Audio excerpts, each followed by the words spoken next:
October Red is sponsored by SA Security. Maximum security, minimum fuss. Hey, good evening, good afternoon, good night, good morning, wherever you are. It's Abs of October Red, and guess what? We're back for news and reviews. As you do, you're scrolling social media, seeing what's going on, and then there pops up an announcement from, as he calls himself on social media, Turkey, where he's posted an update.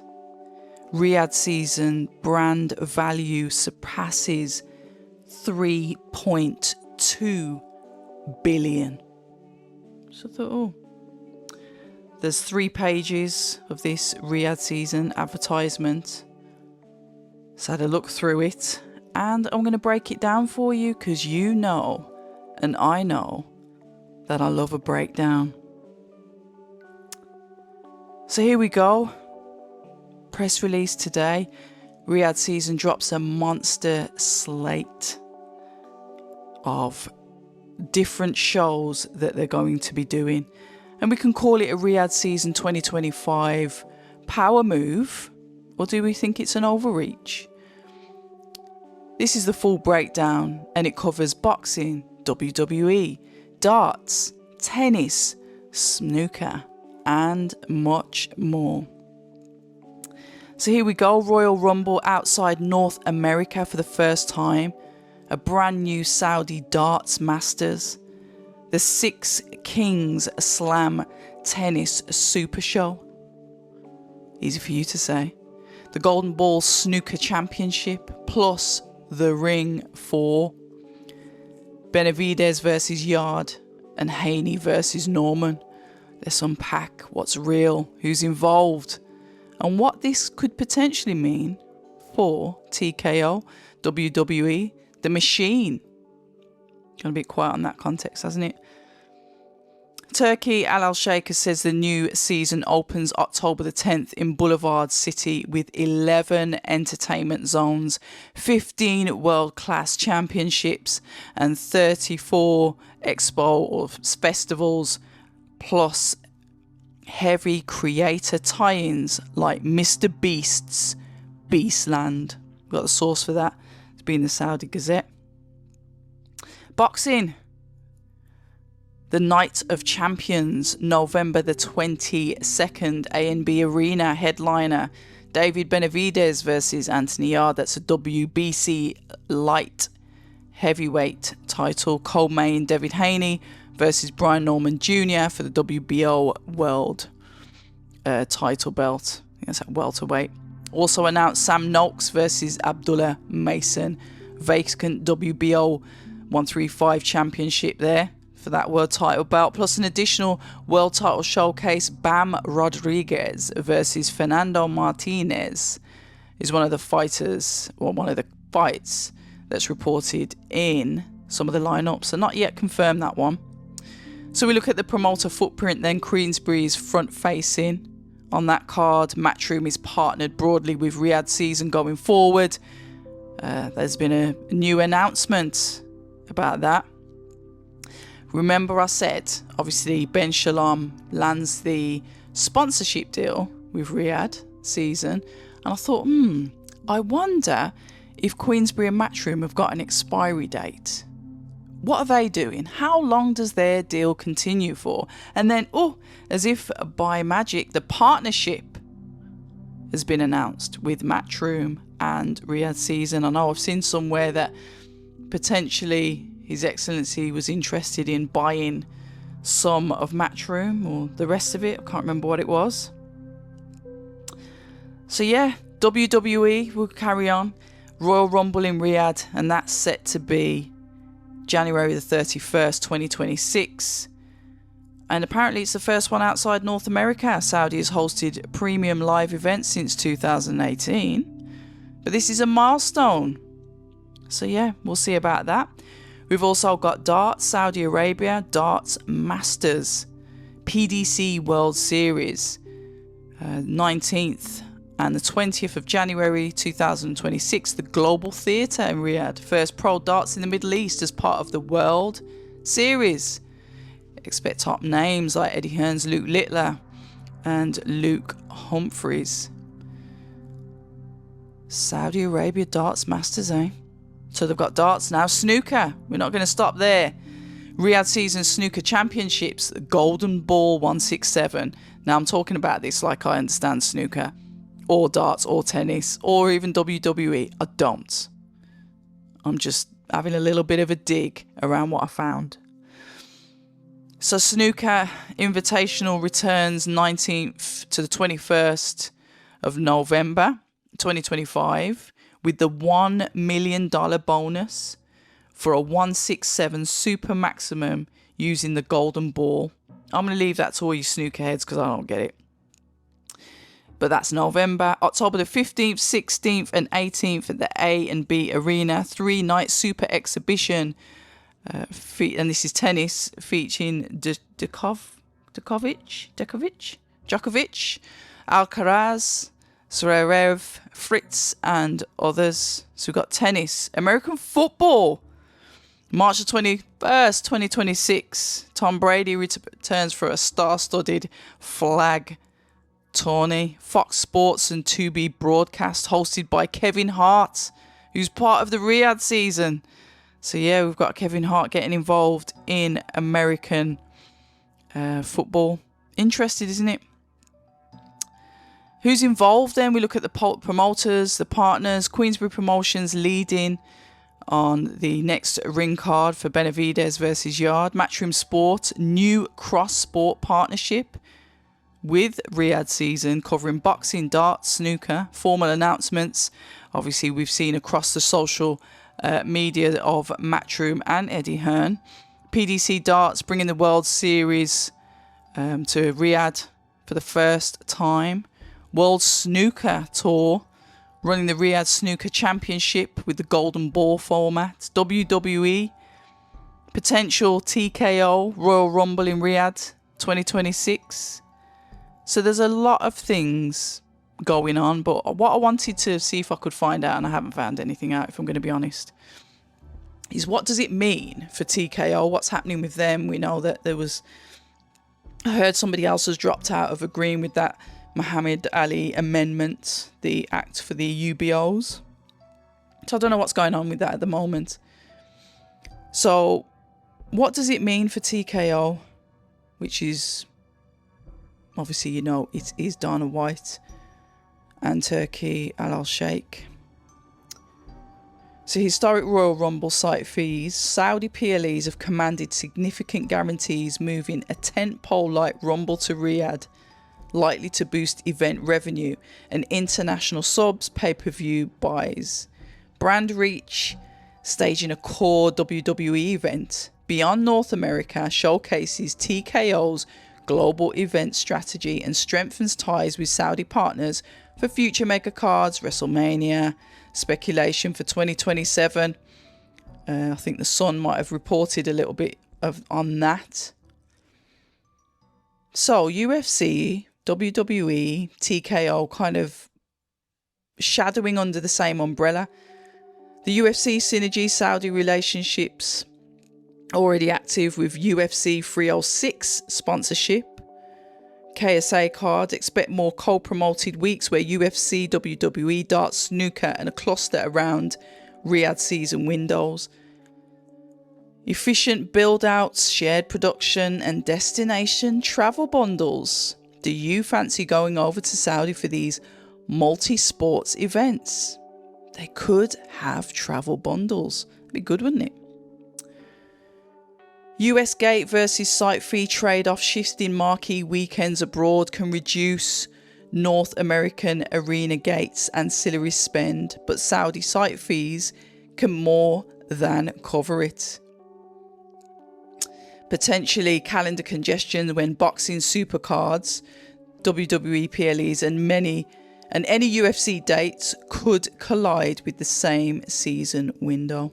This is not confirmed, but it's just, you know, what could happen. With Matchroom deepening its ties and boxing supercards stacked in Riyadh, WWE shoulder programming, presses, fans, etc. can ride the same global media wave, while TKO keeps UFC active in the region. The risk, a perception of over-centralisation in one market, which could irk the US and UK revenues and some fan segments, because not everybody can afford to travel out to Riyadh. But if you can't, obviously you can do what we do, and if we want to watch something, we do the pay-per-view. It's true about centralisation though. So I always look at, you know me, I always look at the pros and the cons. And if anyone's listening thinking, how dare you have an opinion? How dare I? It's what we do. We should be allowed to have an opinion. We live in a democracy, right? So look at the pros then. I always like to start on a positive. Massive multi-sport calendar that guarantees headlines beyond boxing. So we're not just looking at that now. We're looking at other sports, including darts, snooker, tennis, American football, etc. Cross-platform star power. So we've got Mr. Beast, Tom Brady, you've got Benavidez, you've got all the different sports. So you're looking at cross-platform feeding into Saudi, the eyes on there, because that's where everything's going to be happening. It lifts the social reach and tourism. You know, are people going to be looking at going to Saudi because of the major sports events that are there? Is that going to create some revenue for the country? Are all eyes going to be on Saudi as a potential new tourist destination? I'll leave you in the comments to make your mind up on that. Promoter alignment. You can say you've got boxer involved along with Queensberry and Matchroom. It increases fight-making flexibility and consistency. We've seen this. It has worked. We've had the 5v5. And even in the UK, this has spanned over there, where we're now starting to cross over and we're seeing certain fighters on other promoters' cards as, you know, potentially even keep warm fights, keep busy fights. That line isn't necessarily, well, it's not there anymore, is it? We're seeing a lot of crossover.